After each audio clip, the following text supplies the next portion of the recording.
சாபத்திலிருந்தும் பிசாசின் ஆக்கினையிலிருந்து மீட்டுக்கொண்ட ஆண்டவராகிய இயேசு கிறிஸ்துவிடமிருந்தும் கூடி வந்திருக்கிற யாவருக்கும் ஆண்டுடைய கிருபையும் அவருடைய நிலையான சமாதானமும் உங்கள் அனைவரோடும் இன்றும் இன்றும் சதா காலங்களிலிருந்து உங்களை பலப்படுத்தி வழிநடத்தி காப்பாராக. ஆமென். கிறிஸ்து இயேசுவுக்குள் பிரியமானவர்களே, இந்த ஒரு சிந்தி காலங்களின் முதலாவது ஞாயிறு ஆராதனையிலே ஆண்டுடைய இறை வார்த்தை உங்களோடு பகிர்ந்து கொள்ளும்படியாக தெரிந்து கொள்ளப்பட்ட திருமறை பகுதி, நாம் வாசிக்க கேட்ட பழைய ஏற்பாட்டுக்கான பகுதி. அது உபாகமம் 26ஆம் அதிகாரம் வசனங்கள் 1-11 வரை. அவைகளிலே 5 முதல் 9 வரை உள்ள வசனங்களை நான் வாசிக்கிறேன். மோனரின் மொழிபெயர்ப்பில் நான் வாசிக்கிறேன். சற்று கவனமாக கேளுங்கள். 5வது வசனம்: நீ உன் கடவுளாகிய கர்த்தருடைய சந்நிதியில் நின்று சொல்ல வேண்டியது, என் தகப்பன் சீரியா தேசத்தான் அலைந்து திரிந்தவன். அவன் எகிப்துக்கு போய் அவ்விடத்திலே பரதேசியாய் சஞ்சரித்தான். அவனை சேர்த்தவர்கள் மிக சிலரே ஆயினும் அவன் பெரிதும் பலத்துமான திரண்ட ஜனமானான். எகிப்தியர் எங்களை ஒடுக்கி எங்களை சிறுமைப்படுத்தி கடினமான அடிமை வேலையை எங்கள் மேல் சுமத்தின போது எங்கள் பிதாக்களின் கடவுளாகிய கர்த்தரை நோக்கி கூக்குரலிட்டோம். கர்த்தர் எங்கள் கூக்குரலை கேட்டு நாங்கள் பட்ட சிறுமையையும் வருத்தத்தையும் ஒடுக்கத்தையும் பார்த்து தமது புய பலத்தினாலும் நீட்டிய கரத்தினாலும் மகா பயங்கர செய்கைகளினாலும் அடையாளங்களினாலும் அற்புதங்களினாலும் எங்களை எகிப்திலிருந்து வர செய்து இவ்விடத்துக்கு கொண்டு வந்து பாலும் தேனும் வழித்தோடுகிற நாடாகிய இந்த தேசத்தை எங்களுக்கு கொடுத்தார் என்பதுவே. தலைகளை தாழ்த்தி ஆண்டவரை நோக்கி ஜெபம் செய்வோம். அன்புள்ள நல்ல ஆண்டவரே, கிருபை உள்ள கடவுளே, இருதயங்களை ஆராய்ந்து பார்க்கிற வல்லமுள்ள ஆண்டவரே, நீர் யாரையெல்லாம் தெரிந்து கொண்டீரோ, யாரையெல்லாம் இந்த ஆராதனைக்கு அழைத்து வர முன்குறித்தீரோ, ஆண்டவர் அழைத்து வந்திருக்கிறீர் சுவாமி. இதோ அடியானை மறைத்து நீர் பேசும். உடைய வார்த்தையை கேட்க போகிற ஒவ்வொருடைய இருதயங்களிலும் ஆண்டவர் இடைப்படும்படியாக நாங்கள் ஜெபிக்கிறோம் சுவாமி. இதோ எங்கள் சிந்தனைகள் திசை திரும்பாதபடி ஆவியானுடைய ஏவுதலும் ஆவியானுடைய ஒத்தாசை எங்கள் இருதயங்களை ஒருமுகப்படுத்தி ஆண்டுடைய இறை பிரசன்னத்தை ஒவ்வொருவரும் பெற்றுக்கொள்ள நீர் கிருபை பாராட்டும்படியாய் இயேசு இரட்சகர் வழியாய் ஜெபிக்கிறோம். ஜெபம் கேளு நல்ல பிதாவே. ஆமென். கிறிஸ்து இயேசுவுக்குள் பிரியமானவர்களே, யாவரையும் அன்போடு கூட நான் வாழ்த்துகிறேன். இந்த காலை நேர தோத்திரங்களை மகிழ்ச்சியோடு உங்கள் யாவருக்கும் தெரிவித்துக் கொள்கிறேன். இந்த வாய்ப்பை வழங்கின போதகர் அவர்களுக்கும், திருச்சபையுடைய தலைவர், செயலர், பொருளர், முகாமை சங்க உறுப்பினர்கள் ஒவ்வொருவருக்கும் என்னுடைய வாழ்த்துக்களையும் வணக்கத்தையும் தெரிவித்துக் கொள்கிறேன். ஒரு சந்தி காலத்தில் நாம் பிரவேசித்திருக்கிறோம். இது ஒரு புதுமையான காலம். இந்த காலத்தை குறித்து நீங்க பார்த்தீங்கன்னு சொன்னா, இலை உதிர் காலம், துளிர்விடும் காலம், வேற என்ன சொல்றாங்க, வசந்த காலம், வேற கிருபையின் காலம். சரி, வேற நான் நிறைய கேள்வி கேட்குவேன்.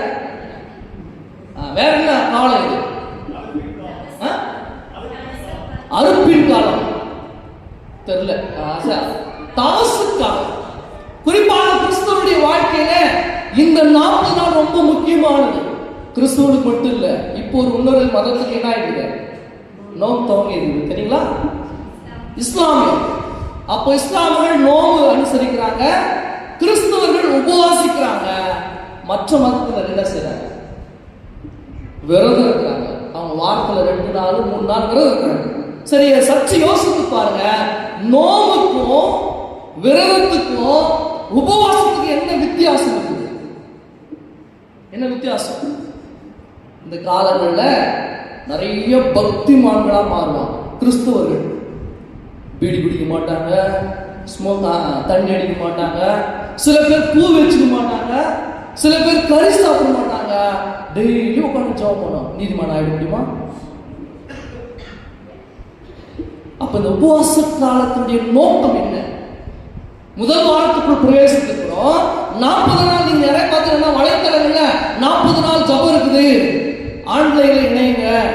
இங்க இப்போ நிறைய பார்த்தீங்கன்னா அங்கங்க கூட்டம், வாரங்கள் ஒன்று சேர்ந்து ஜபம் பண்ணும். என்னத்துக்கு?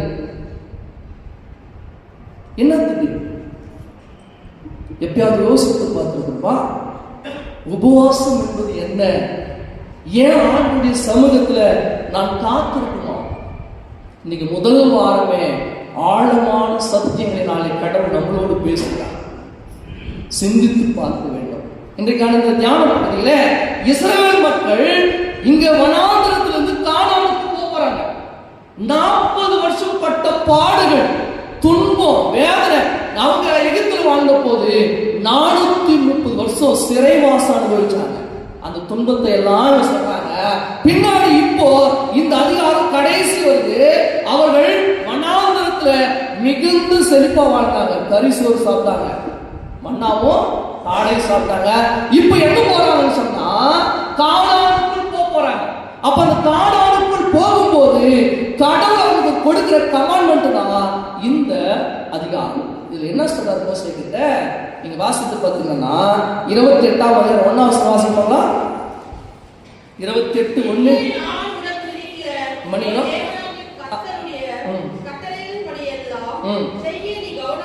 கவனமா இருப்பாயாக. 26ஆம் அதிகாரம் 1ஆம் 26:1 உன் தேவனாகிய கர்த்தர் உனக்கு சுதந்திரமாய் கொடுக்க போகிற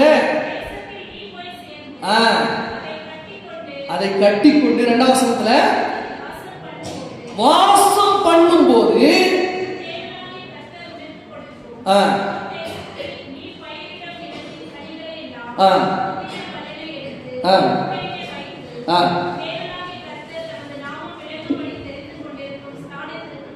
இது பாத்தீங்கன்னா அறுவடையில நீ என்ன செய்யணும்ல சொல்றாரு.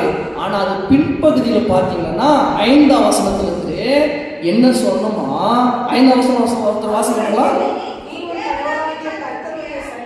நீ உன் கடவுளாகிய கர்த்தருடைய சந்நிதியிலே போய் சொல்ல வேண்டியதாவது, என் தகப்பன் சீரிய தேசத்தான் அலைந்து திரிந்தவன், அவன் எகிப்துக்கு போய் அவ்விடத்தில் கவனிக்கணும் பரதேசியாய் அலைந்து திரிந்தவன், அவனை சேர்ந்தவர்கள் சிலராயிருக்கிறோம், பெரிதும்.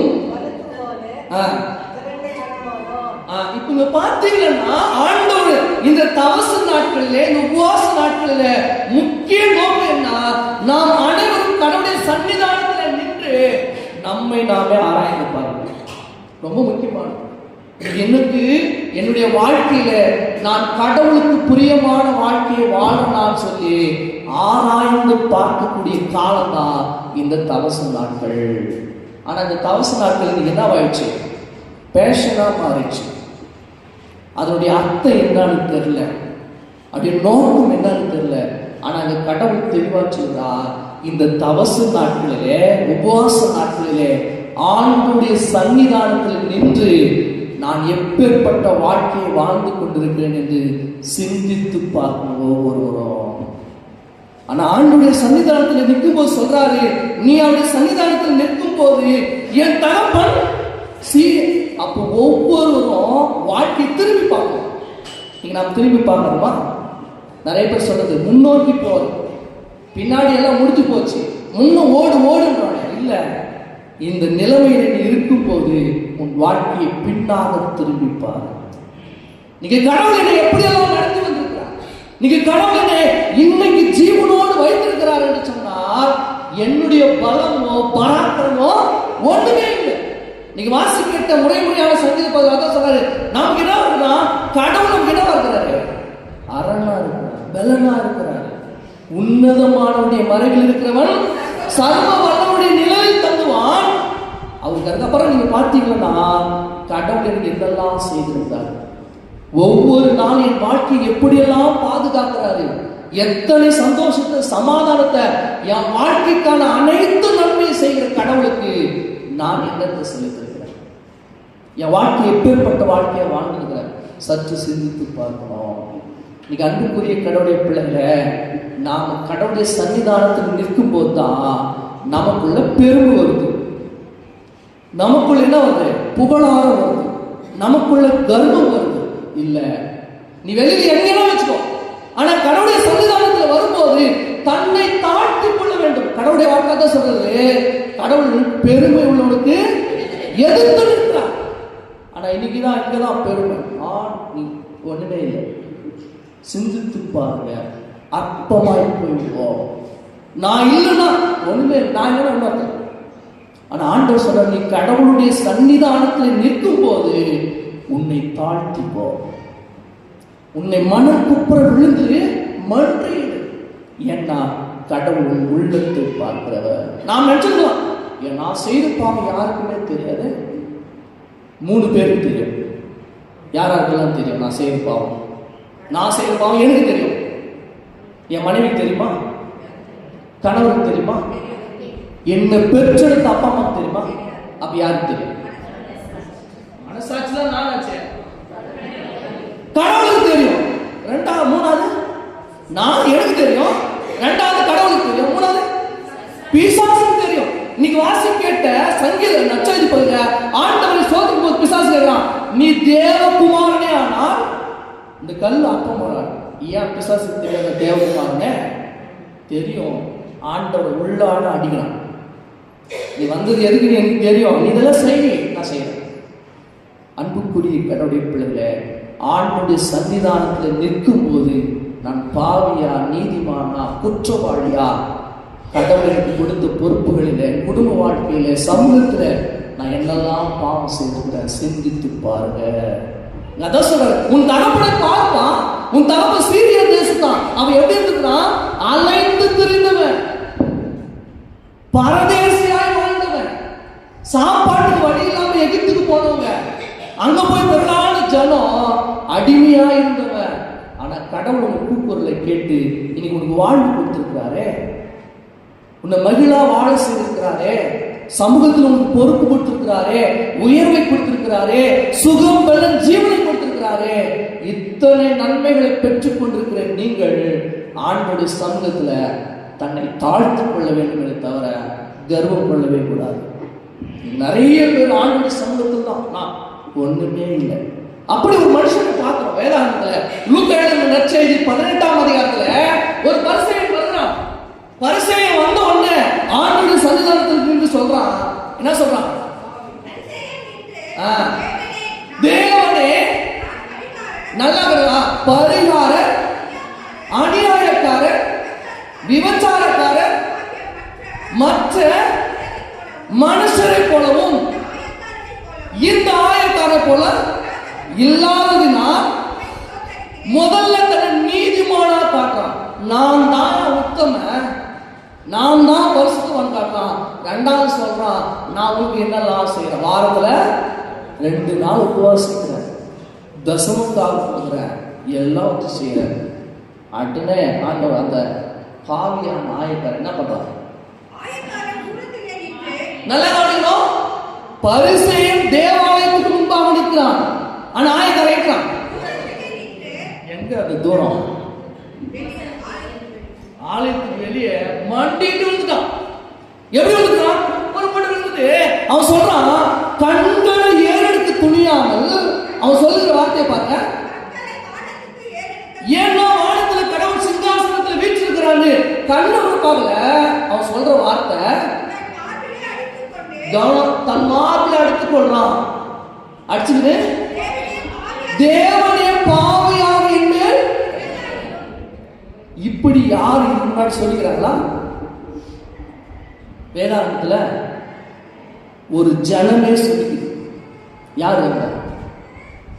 யோனாவின் புத்தகத்துல நினிவே மக்கள் கிட்ட போய் யோனா சொல்லுகிறார், 40 நாள் அந்த தேசம் கவிழ்க்கப்பட்டு போகணும்னு, கடவுளுடைய கோபாக்கின இந்த மேல அதிகமா இருக்கணும்னு அந்த மக்கள் ரெட்டுடுத்திக் கொண்டு புலம்பி அழுது மாறுல எடுத்துக்கொண்டு, ஐயோ கடவுளை உங்களுக்கு விரோதமா நாங்க என்னையா தப்பு செய்துட்டோம், நாங்க என்ன பாவம் செய்துன்னு மண்ணல் கசந்து உட்காரும் போது அந்த வார்த்தை பின்னாடி சொல்லு, தாம் கருதிய தீங்கை குறித்து மனஸ்தாபப்படுகிற கடவுள்.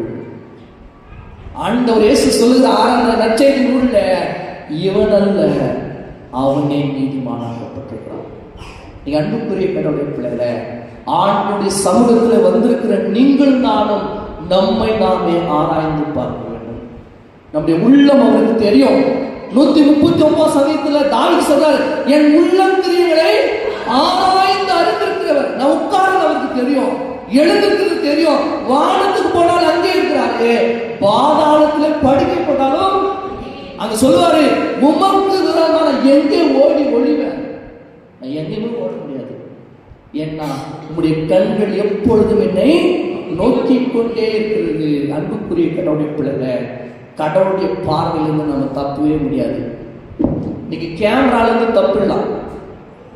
சதாம் ஹுசேன் அமெரிக்காவுக்கு ரொம்ப ஆட்டம் காட்டுங்கிறவர், எவ்வளோ ஜார்ஜ் பண்ணாரு.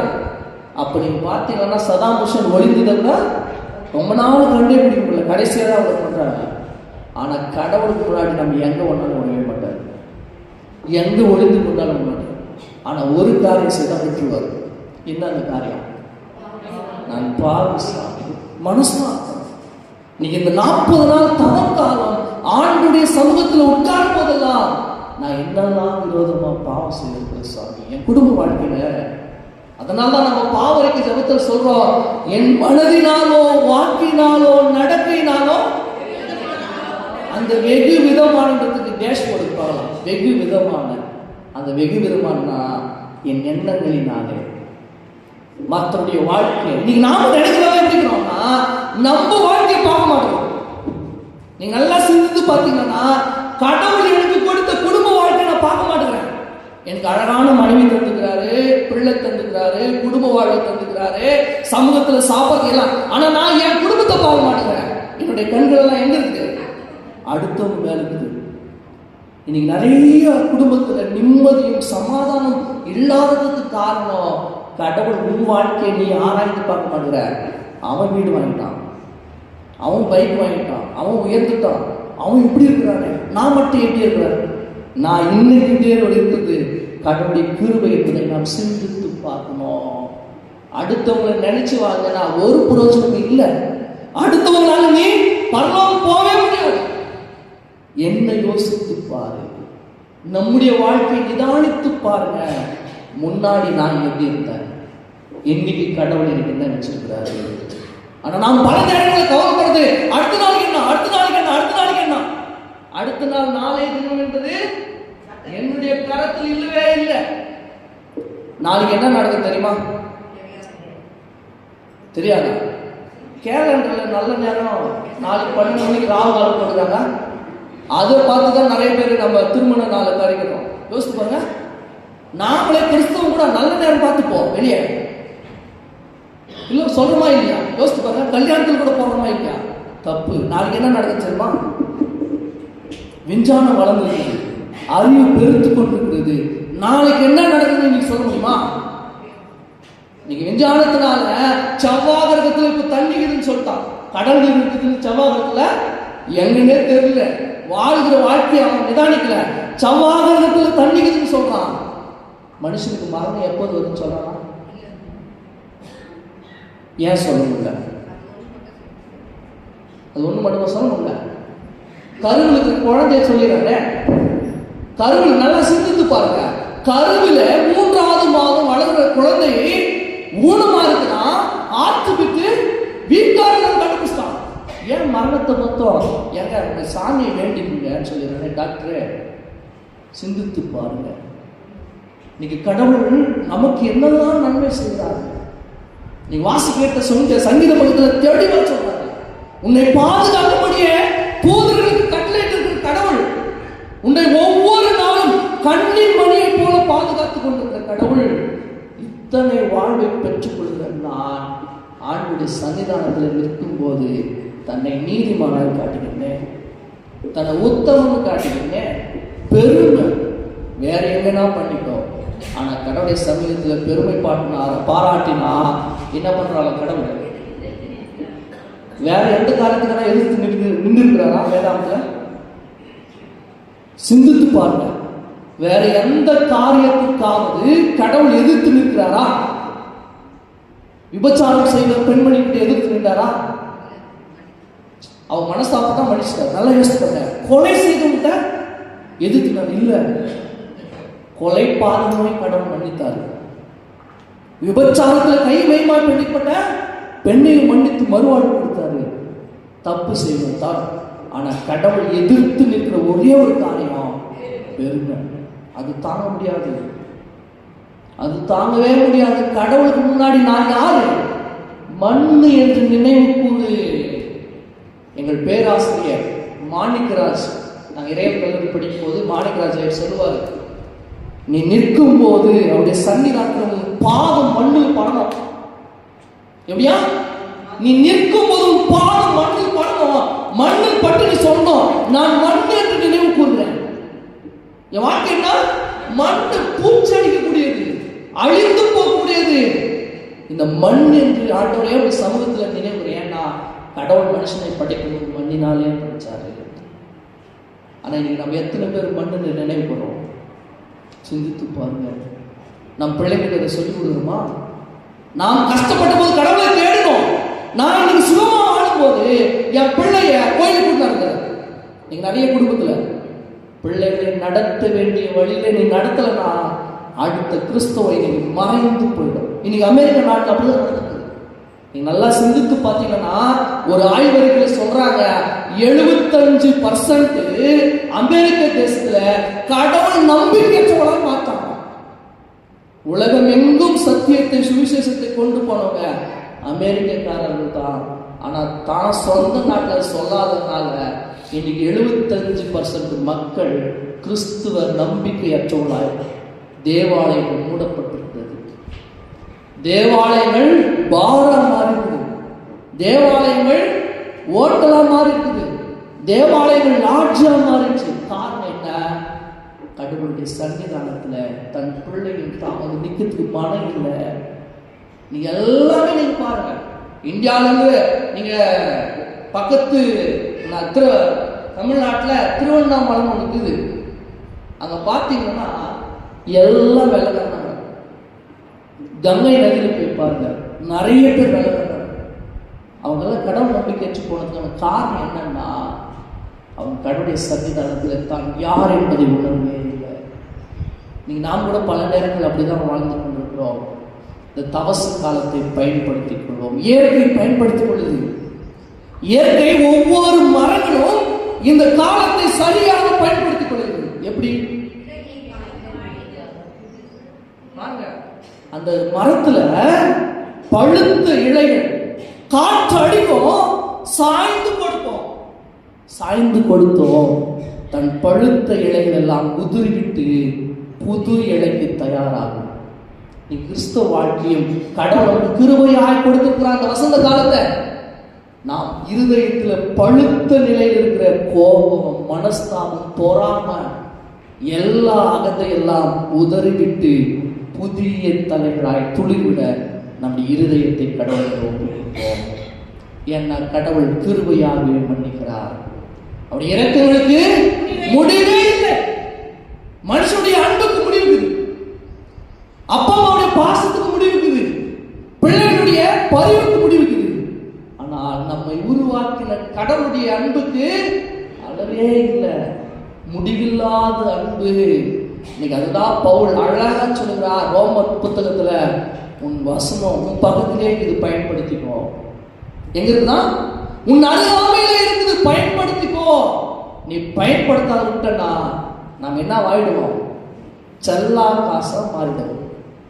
ஒரே நாள்ல பிரதமர் மாத்தினாரு செல்லா காசு, அது மாதிரி மாறிடுவோம். நாம் நினைச்சிருக்கலாம் நான் தானே மதிப்பு. இன்னைக்கு 2000 ரூபாய் நோட்டு மதிப்பா இருந்தது, எங்கன்னே தெரியல. சிந்தித்து பாருங்க. நீங்க அன்புக்குரிய கடவுளுடைய பிள்ளைகளை நம்மை நாமே ஆராய்ந்து பார்க்கக்கூடிய காலங்களை கடவுள் நமக்கு கொடுத்திருக்கிறார். மனம் குப்புற விழுவோம். ஆண்டுடைய சன்னிதானத்தில் நிற்கும் போது நான் மண் என்று நினைவு கூறுவோம். கடவுள் நமக்கு கொடுத்த பொறுப்புகளிலே உண்மையாயிருப்போம். பிறரை கடினப்படுத்தாத, பிறரை அவதூறு பேசாத. அதனால ஆண்டவர் சொல்றாரு, உன்னை நேசிப்பது போல யார் அந்த பிறர் பார்த்துக்கிட்டா. நீ கணவனவே முன்னாடி நீங்க சொன்னதெல்லாம் கரெக்டு. இன்னைக்கு கணவனையே மனைவி நேசிக்கிறது இல்லையே, மனைவியை கணவன் நேசிக்கிறது இல்லையே. பெற்றெடுத்த தகப்பன் தாயை பிள்ளைகள் நேசிக்காதான் இன்னைக்கு நிறைய முதியோர் இல்லங்கள், அநாதை இல்லங்கள், தெருவோரங்களிலே கையெழுத்துகிற முதியோர். காரணம் என்ன? அன்பு தொலைந்து விட்டது. ஆனா இங்க மட்டும் சர்ச்சில் இயேசு நல்ல பாடுறோம், அழகா ஆராதிக்கிறேன், கோடி கோடியாக்கு போய் கொட்டுறான், அப்படியே எல்லாருக்கும் கொடுத்து கொட்டுறான், பூர்வஜுக்கு இல்லை. அதுதான் அழகா பவுல் சொல்றாரு 1 கொரிந்தியர் 13ஆம் அதிகாரம் முழுசு. அன்பு எனக்கு இராவிட்டால் இந்த தாளம் சத்தம் மட்டும்தான் ஒரு பிரயோஜனம் இல்லை. ஆனா இன்னைக்கு நிறைய பேர் சத்தம் நல்லா இருக்குப்பா, தட்டுப்பா, பிரயோஜனமற்ற வாழ்க்கை. ஆண்டவர் சொல்கிறார், இன்னைக்கு தெளிவாக சொல்கிறார், உன்னை நீ ஆராய்ந்து பாரு, உன் வாழ்க்கையை திரும்பிப்பார், நீ கடந்து வந்த பாதையை பாரு. மற்றவங்களை பார்க்காத. மற்றவர்கள் யாரும் மோட்சத்துக்கு கொண்டு போக மாட்டாங்க. மற்றவர்களாலும் பாவம் மன்னிக்கப்படாது. நீ செய்யற புண்ணியத்தினாலோ, தான தர்மத்தினாலோ, செய்யற ஊழியத்தினாலோ, மகிழ்ச்சியா பாட்டு பாடுறதுனாலோ, எந்த ஆலய காரியத்தை செய்தாலும் புரோஜனமே இல்லை. அதெல்லாம் ஒரு பக்கம். ஆனால் உண்மையாகவே உன்னை நீ பாவி என்று உணரும் போது நீதிமானாக்கப்படுகிறார். அததான் இந்த வசனத்துல விசுவாசத்தினாலே நீதிமான் பிழைப்பான். அந்த விசுவாசம் வாயிலிருந்து வரணும், இருதயத்திலிருந்து வரணும். கிறிஸ்து எனக்காக அடிக்கப்பட்டார் ஐயா, கிறிஸ்து எனக்காக நொறுக்கப்பட்டாரே, கிறிஸ்து எனக்காக எல்லாவற்றையும் சகித்துக் கொண்டாரே, நான் என்ன பாக்கியசாலி, நான் என்ன புண்ணியம் பண்ண, அவர் என்ன நேசிக்கு நான் என்ன தகுதியானவன் என்பதை சிந்தித்து பார்க்க வேண்டும். இன்னைக்கு நிறைய பேர் மாய்மாலத்தை நம்பி ஓடிக்கொண்டிருக்கிறாங்க. இல்ல அன்புக்குரிய கடவுள் பிள்ளைகளை, நாம் கடந்து வந்த பாதைகளை திரும்பி பார்ப்போம். ஏனென்றால் ஆண்டவரினை அற்புதமாக நடத்தி வந்திருக்கிறார். ஆபத்துகள் நிறைந்த உலகம். சங்கீதம் 91 சொன்னாரு, இரவில் உண்டாகிற பயங்கரம், பகலில் பறக்கிற அம்பு, இருளில் நடமாடுகிற கொள்ளை நோய், மத்தியானத்தில் பாழாக்கும். அப்ப என்னை சுற்றி ஒவ்வொரு நிமிஷமும் மரணாக்கினை, வியாதி இருக்குது, சஞ்சலங்குது. நாம் சொல்லுவோம், நேற்று தானே நல்லா இருந்தாங்க, இப்ப என்ன எப்படி ஆயிட்டாங்கன்னு யோசித்து பாருங்க. பொல்லாத உலகத்துல எனக்கு ஆண்டவர் துணையா இருக்கார். அதனால ஒரு பாட்டு இருக்குது, இயேசுவே கிருபாசனம் 17, பொல்லா உலகமதில் நல்லா எவரும் இல்லை, புண்ணியனேவும் சரணம். இதோ புண்ணியனுடைய சரணம் காத்திருக்குது நமக்காக. ஆண்டுடைய மீட்பு, அவருடைய ரட்சிப்பு, விலையேறப்பட்ட மீட்பு காத்திருக்குது நமக்காக. வா பாவி, மலைத்து நில்லாதே, உன்னிடத்தில் ஒன்றும் இல்லை என்று அழகா சொல்லுவார். அந்த வார்த்தையை எழுதும்போது, உன்னிடத்தில் ஒன்றும் இல்லை என்று உள்ளபடியே வா, உந்தனுக்காகவே நானே அடிப்பட்டேன், உன் பாவத்தை சுமந்து தீர்த்தேன், வா பாவி. நம்மை அழைக்கிற அன்புக்குரிய கடவுளை பிள்ளை, ஆண்டுடைய சன்னிதானத்தில் நிற்கும் போது நம்மை நாமே ஆராய்ந்து பார்ப்போம். முதல் வந்த திருச்சபை இன்னைக்கு பின்னாடி தேய்ச்சி போயிடுது, இந்திய சுவிசேஷ திருச்சபை. காரணம் என்ன? நிறைய பேர் தலைவருக்கிறாங்க, எப்படி ஏற்றுக்கிறாங்க எனக்கு தெரியல. ஏற்றுக்கொண்டால் என்னுடைய மன வழியை சொல்லுகிறேன். நீங்க இந்த இவ்வளோ பெரிய ஸ்தாபனம், ஸ்கூலு, எல்லாமே காரணம் என்ன தெரியுமா? யாருக்காவது சுயநலம். ரெண்டாவது, ஏன்னா அந்த சபை எங்க வளர்த்துருக்குது. இந்த பாட்டி மிஷினரி காலத்தில் ஓப்பர் துறைக்கு முன்னாடி இந்த மக்காச்சோளம் மாவு பெட்ஷீட் கொடுத்து கிறிஸ்துவத்தை ஏற்றிருக்கிறாங்க. பல நூற்றாண்டுல நான் என் குடும்பத்தில் 4வது தலைமுறை கிறிஸ்தவத்தில். இன்னைக்கு இந்த கிறிஸ்தவம் மற்ற, அதாவது தென்னிந்திய திருச்சபை இதுக்கு பின்னாடி ரொம்ப காலத்துக்கு பின்னாடி வந்தது. இன்னைக்கு பில்டாய் போயிடுச்சு, இவ்வளவு தூரம் வயங்குது. ஆனா அங்கேயும் பிரச்சனை இருக்குது.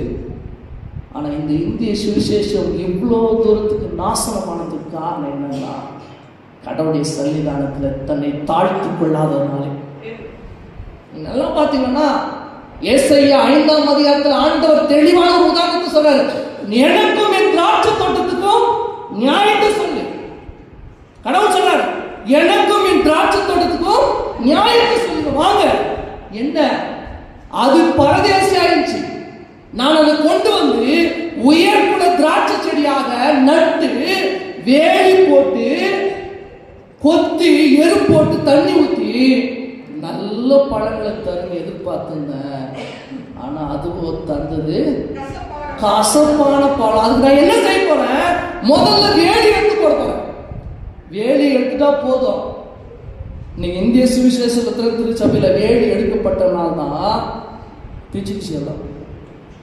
கடவுள் பயமே இல்லை. நீ எங்கன்னா வச்சுங்க, ஆலயத்துல. ஆலயம் வேண்டாம், இது அவருடைய சன்னிதானம். இந்த சன்னிதானத்துல எனக்கு மீட்பு கிடைக்குது. நிறைய பேர் நம்மள சொல்றத, எப்ப பாரு அந்த சர்ச்சில் சாண்டியிடம் ஆனாங்க. அது நமக்கு இல்லை, நம் சந்ததியார் அடிபட்டு போயிடுவாங்க, நம்முடைய சந்ததியார் இல்லாம போயிடுவாங்க. தயவு செய்து உங்களை இருக்கரம் கூப்பி கையோடு கேட்கிற திருச்சபையில் சார்ந்த மனஸ்தாபங்கள் வேண்டாம், மனம் பெருமை. சொல்றார், தன் பாவத்தை மறைக்கிறவன் அதை அறிக்கை செய்து விட்டு விடுகிறவன் இரக்கம் பெறுவான். அந்த இரக்கம் நமக்காக காத்துக்குது. சில பேர் காத்துனீங்க, அவங்க சர்ச்சு முன்னோடனே இன்னைக்கு சண்டை தாண்டா, வேதனையா வேண்டாம். அது நமக்காக இல்லை, நம் சந்ததி அப்படி இருக்கிறவங்க. பைபிள் நீங்க பாருங்க, ஆரோனுடைய சந்ததியார் பின்னாடி பார்த்தீங்கன்னா இல்லாம போயிடுறாங்க. வனாந்தரத்துல கடவுளுக்கு விரோதமா முறுமுறுத்தவங்கள கடவுள் செய்யற பாருங்க, பூமியை படுத்து என்ன பண்ணாங்களாம், உள்ள போயிட்டாங்களாங்க. அது ஜீவனுள்ள கடவுளை பத்தி வாராதுங்களோ.